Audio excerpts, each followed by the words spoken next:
जब तक उन्होंने पैटर्निटी टेस्ट रिपोर्ट नहीं देखी तब तक छोटे भाई और उसकी पत्नी को डर के साथ एहसास नहीं हुआ कि उनके सामने वाला लड़का उनका असली बेटा बिल्कुल नहीं था, और जो साजिश उन्होंने 18 साल से रची थी वह न सिर्फ उसकी बड़ी बहन ने बहुत पहले ही समझ ली थी, बल्कि उन्हें उल्टा उसके जाल में फंसा दिया था। पता चला कि कुछ समय पहले ये जानने के बाद कि वह औरत कंपनी अपने बेटे के नाम करने वाली है, उस औरत के पिता चुपचाप बच्चे को गांव ले गए ताकि वह अपने छोटे भाई और भाभी से मिल सके। उन्होंने बच्चे को यह यकीन दिलाया कि उस औरत को उसकी बुद्धिमत्ता पसंद आ गई थी और वह उसे अपने पास रखना चाहती थी, इसलिए उसने छोटे भाई और उसकी पत्नी को एक दूर दराज के गांव भेज दिया और जबरदस्ती बच्चे को छीन लिया। स्वाभाविक रूप से बेटे ने यह सुनकर उनकी एक तरफा कहानी पर विश्वास नहीं किया, लेकिन छोटे भाई और उसकी पत्नी ने कहा कि वे पैटर्निटी टेस्ट करवा सकते हैं। इसके साथ ही उन्होंने टेस्टिंग के लिए बेटे के बाल खींच लिए। तभी बेटे ने आधा विश्वास करते हुए और आधा शक करते हुए घर जाकर अपनी मां से पूछने का प्लान बनाया। हालांकि छोटे भाई ने कहा कि वे अभी दुश्मन को अलर्ट नहीं कर सकते। उन्होंने प्लान बनाया कि जब तक बेटा उस औरत की कंपनी का मालिक नहीं बन जाता तब तक इंतजार करेंगे, फिर बेटे की सच्ची पहचान बताएंगे और उस समय उस औरत को बाहर निकाल देंगे। उन्हें नहीं पता था कि उनका प्लान उस औरत ने सर्विलांस कैमरों से साफ देख लिया था, लेकिन उस औरत ने उन्हें सीधे बेनकाब नहीं किया। इसके बजाय उसने एक शानदार दावत दी और कंपनी अपने बेटे के नाम कर दी। ऐसा इसलिए था क्योंकि 18 साल पहले ही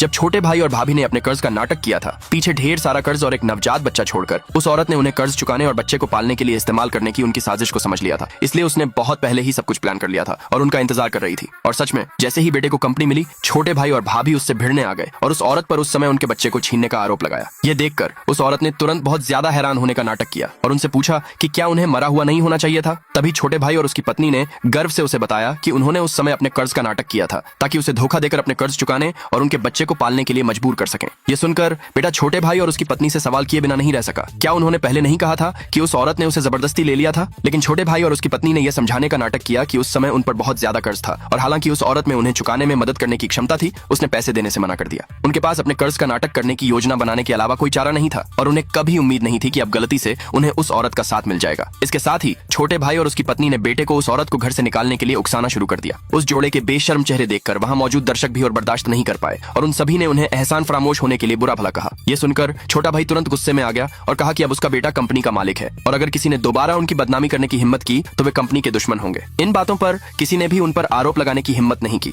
हालांकि उस औरत ने मुस्कुराकर छोटे भाई से सवाल किया कि वह इतना पक्का कैसे हो सकता है कि बेटा उनकी बात सुनेगा। आगे देखने के लिए कमेंट में यस लिखे।